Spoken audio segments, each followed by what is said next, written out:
Hello everyone, welcome to Body Bags. I'll be your reviewer for today. I'm Lonnie from Horror Heaven77, and I got a fun movie that I want to talk about today. The movie, and it just came out on 4K from Blue Underground. You already know what the movie is by the title of the video. The movie is from 1981. The creators of Alien bring a new terror to Earth. We're talking about Dead and Buried. And look at that cool lenticular slipcover there. Isn't that cool? Anyway, I'll stop farting around. Anyway, this movie, this is a very good movie, and I highly recommend it. You have a lot of really good talent in front of and behind the camera on this one. The movie is directed by Gary Sherman, who you would remember had directed movies like Poltergeist 3, Deathline, a.k.a. Raw Meat. I need to watch that. It's been a long time since I've seen that movie. I need to watch it again. Don Pleasance. Yeah, Poltergeist 3, Deathline, Vice Squad, Lisa. So yeah, he's definitely got some good movies to his credit. And the movie, even though there was an original screenplay, the screenplay was rewritten by Ronald Shusett and Dan O'Bannon, who created Alien just a couple of years before. And yeah, so you got special effects by Stan Winston. So yeah, definitely got your share of talent behind the camera. And now in front of the camera, you have really a good star cast. You have James Farentino. You have Jack Albertson. Yeah, Uncle Joe, or not Uncle Joe, Grandpa Joe from Willy Wonka. You have Lisa Blount, who, we'll remember from movies like, John Carpenter's Prince of Darkness and Needful Things.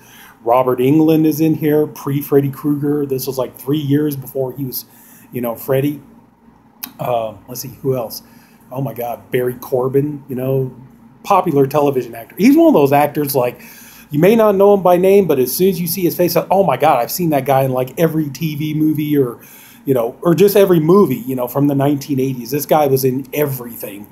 He played Shawnee Smith. If you've ever seen the movie like Who's Harry Crumb with John Candy, he played Shawnee Smith's dad in the movie.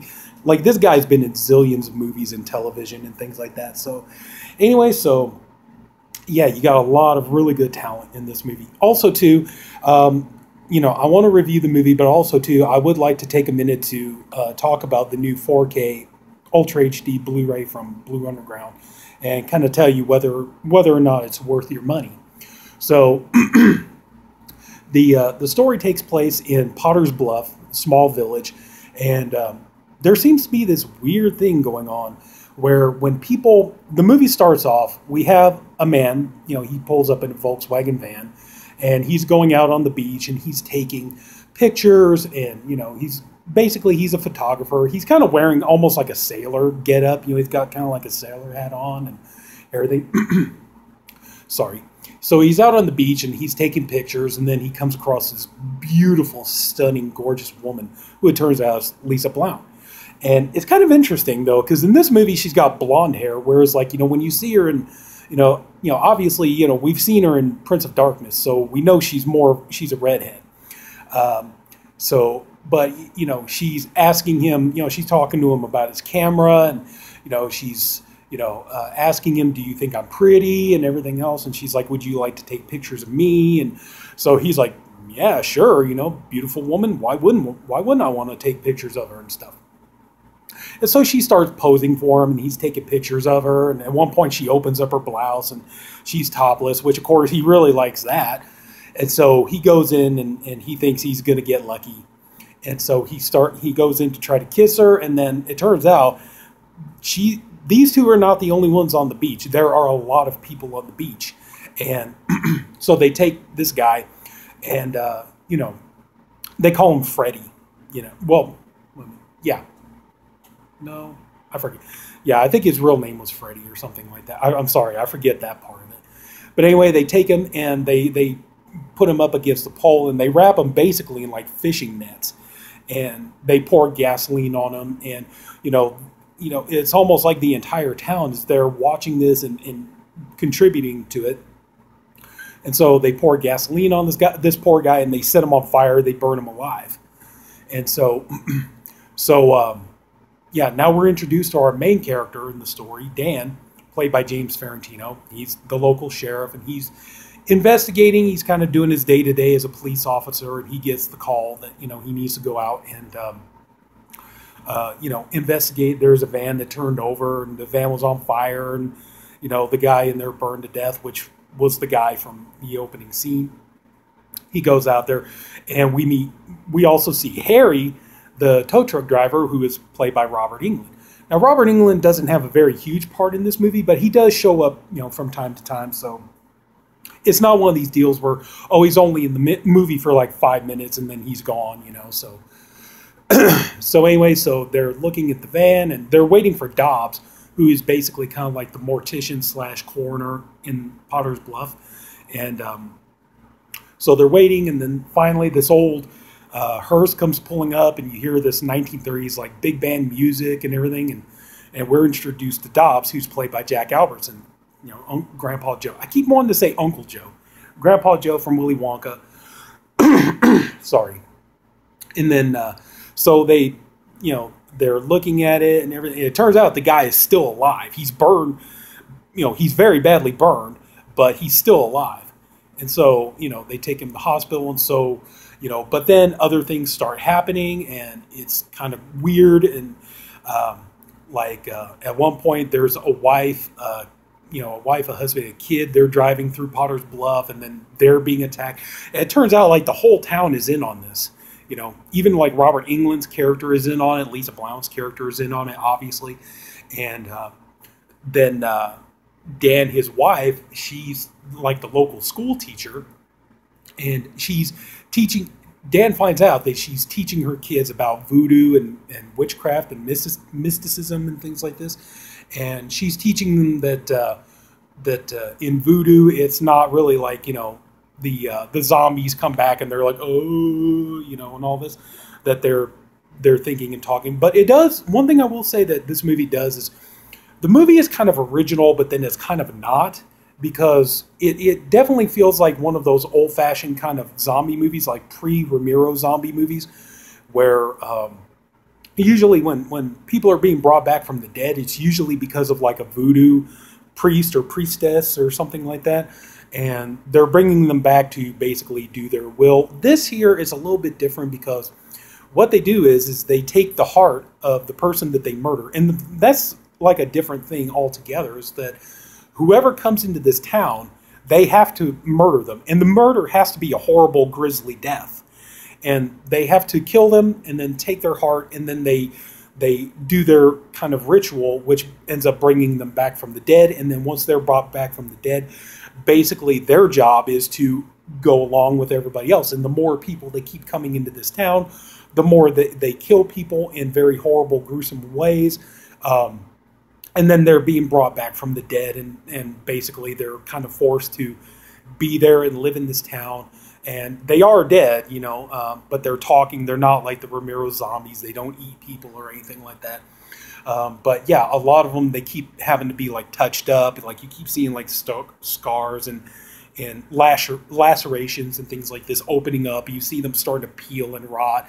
And they have to keep going to, spoiler alert, they have to keep going to the local mortuary so that they can keep, you know, like retouching themselves up so that they look fine, they look human and things like this. And at one point, one that's a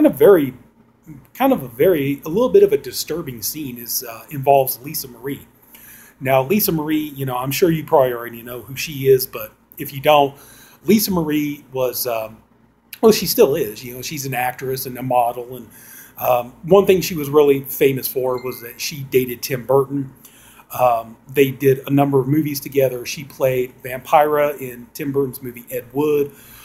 If you'd seen like, what else? Sleepy Hollow. She played Johnny Depp's character's mother, the beautiful witch who ends up, you know, dying a really horrible death by the father, who was like a religious tyrant and things like this.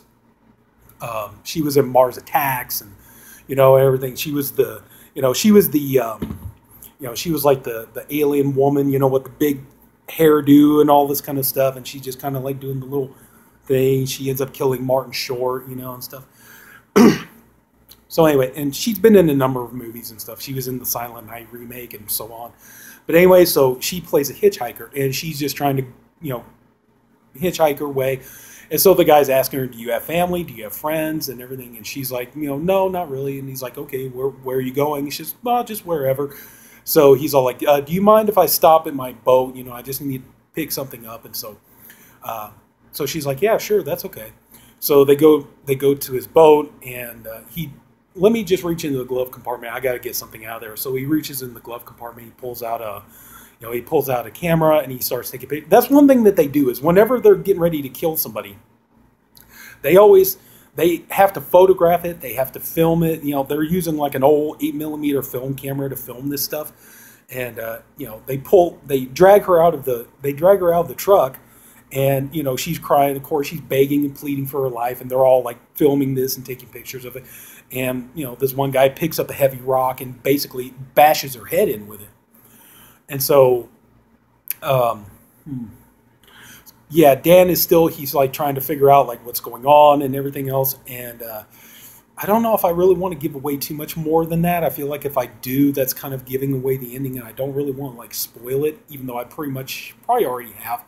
That's like one problem though too, is the trailer definitely spoils the end for you. So that's going to be kind of a problem. So I'm not going to say anything more. I think I'll just go ahead and leave it at that. But the trailer definitely does spoil it for you. And in this movie also, if I remember correctly, this movie was actually one of the video nasties, on the video nasties list. So, but anyway, but Dead and Buried, check it out. It's definitely a good movie. It's very well made. It's very scary. It has a good creepy atmosphere to it. And I would highly recommend it. Yeah, if you like, like I said, it's not your typical zombie movie. It kind of is original, but kind of not at the same time, like if that makes any sense. But I would definitely recommend. If you haven't seen it already, definitely check it out, especially if you like movies about voodoo and people coming back from the dead and things like this. So I would definitely check it out. Okay, so we talked about the movie. Now, real quick, let's go ahead and we'll try to sum up the new 4K from Blue Underground. How do I feel about this 4K Blu-ray? Do I think it's worth your money? If you're a fan of the movie, definitely. Okay, there is a little caveat though. Okay, usually like when you're upgrading a movie to 4K, 4Ks can definitely tend to be very hit or miss.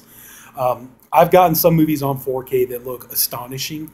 Alien looks really good on 4K. Jurassic Park, things like this.